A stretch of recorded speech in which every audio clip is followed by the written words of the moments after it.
নির্বাচনী প্রচারে অধীর, রাস্তায় অগণিত মানুষের ভিড়, করলেন পদযাত্রা। বহরমপুর লোকসভা কেন্দ্রে নির্বাচনী প্রচারে সকাল সকাল নেমে পড়লেন বহরমপুর লোকসভা কেন্দ্রের বাম সমর্থিত কংগ্রেস প্রার্থী অধীর রঞ্জন চৌধুরী। এদিন সকাল সকাল নির্বাচনী প্রচারে নামেন কংগ্রেস প্রার্থী।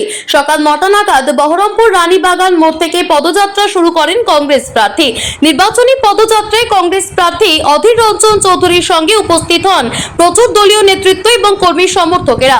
নির্বাচনী প্রচারে অধীর রঞ্জন চৌধুরীর পদযাত্রা এবং প্রচার চালানোর সময় রাস্তার ধারে অগণিত মানুষের ভিড় দেখা যায়। তারাই কংগ্রেস প্রার্থী অধীর রঞ্জন চৌধুরীকে আশীর্বাদ করেন, সংবর্ধনা জানান ফুল ছুঁড়ে। বহরমপুরের রানীবাগান মোড় থেকে বহরমপুর লোকসভা কেন্দ্রের কংগ্রেস প্রার্থী অধীর রঞ্জন চৌধুরীর সমর্থনে নির্বাচনী প্রচারে যে পদযাত্রা বেরিয়েছিল, সেই পদযাত্রা শেষ হয় খাগড়া বান্ধব প্রেসের মোড় এলাকায়।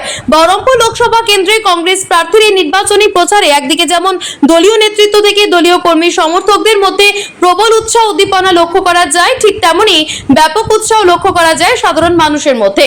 যার কারণে প্রচন্ড গরম থাকলেও কংগ্রেস প্রার্থী যখন নির্বাচনী প্রচারে পদযাত্রা করছিলেন, সেই সময় সেই গরমকে উপেক্ষা করে রাস্তার ধারে ভিড় জমিয়েছিলেন বহু মানুষ।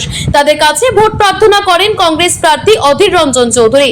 সাধারণ মানুষ স্বতঃস্ফূর্তভাবে কংগ্রেস প্রার্থীকে আশীর্বাদ করেন এবং ফুল ছুঁড়ে সম্বর্ধনা জানান। ইতিমধ্যে রাজ্যে শেষ হচ্ছে প্রথম দফা নির্বাচন। উত্তরবঙ্গের 3টি জেলায় হয়েছে নির্বাচন প্রক্রিয়া। এই রাজ্যে 7 দফায় হবে লোকসভা নির্বাচন। ইতিমধ্যে দ্বিতীয় দফা নির্বাচনের জন্য প্রস্তুতি শুরু করেছে নির্বাচন কমিশন। একদিকে যেমন দ্বিতীয় দফা নির্বাচনের জন্য প্রস্তুতি নিচ্ছে নির্বাচন কমিশন, ঠিক তেমনি নিজের লোকসভা কেন্দ্রের নির্বাচনের জন্য প্রস্তুতি নেওয়া শুরু করেছে বিভিন্ন রাজনৈতিক দলের প্রার্থীরা। এমনকি চরম ব্যস্ততা পুরো রাজনৈতিক মহলে, যার কারণে নিজের কেন্দ্রে লোকসভা নির্বাচনকে সামনে রেখে নির্বাচনী প্রচার ময়দানে ঝাঁপিয়ে পড়ছেন সমস্ত রাজনৈতিক দলের প্রার্থী থেকে দলীয় নেতৃত্বরা। ঠিক সেরকম ভাবেই বহরমপুর লোকসভা নির্বাচনকে সামনে রেখে নির্বাচনী প্রচারে নামলেন বহরমপুর লোকসভা কেন্দ্রের কংগ্রেস প্রার্থী অধীর রঞ্জন চৌধুরী। আগামী চতুর্থ দফা অর্থাৎ 13 মে রয়েছে বহরমপুর লোকসভা কেন্দ্রের নির্বাচন।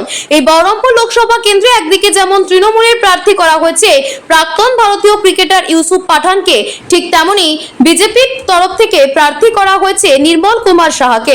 বিধানসভা নির্বাচন হোক কিংবা লোকসভা নির্বাচন, প্রতিটি নির্বাচনের রাজনৈতিক মহল থেকে সারা রাজ্যের নজর থাকে বহরমপুর লোকসভা কেন্দ্রে। কারণ এই বহরমপুর লোকসভা কেন্দ্র কংগ্রেস প্রার্থী অধীর রঞ্জন চৌধুরীর গড় হিসেবে পরিচিত। এই লোকসভা কেন্দ্র থেকেই বারংবার সাংসদ হিসেবে নির্বাচিত হয়েছেন তিনি। যার কারণে বহরমপুর লোকসভা কেন্দ্রে বাড়তি অ্যাডভান্টেজ পাবেন কংগ্রেস প্রার্থী অধীর রঞ্জন চৌধুরী। অন্যদিকে এই লোকসভা কেন্দ্রে নিজেদের জয়ের জন্য সকাল থেকে রাত পর্যন্ত মাটি আঁকড়ে পড়ে রয়েছেন অন্যান্য রাজনৈতিক দলের প্রার্থীরা। আসন্ন লোকসভা নির্বাচনে বহরমপুর লোকসভা কেন্দ্রে লড়াইটা যে জমজমাটি হবে তা হয়তো আর নতুন করে বলে দিতে হবে না। কারণ একদিকে যেমন নিজের গড় ধরে রাখতে চাইবেন কংগ্রেস প্রার্থী, ঠিক তেমনি বহরমপুর লোকসভা কেন্দ্রে নিজেদের জয় হাসিল করার জন্য কোমর বেঁধে ময়দানে নেমেছেন সমস্ত প্রার্থীরা। ফলে বহরমপুর লোকসভা কেন্দ্রে শেষ হাসিকে হাসে এখন সেদিকেই তাকিয়ে রয়েছেন সকলে।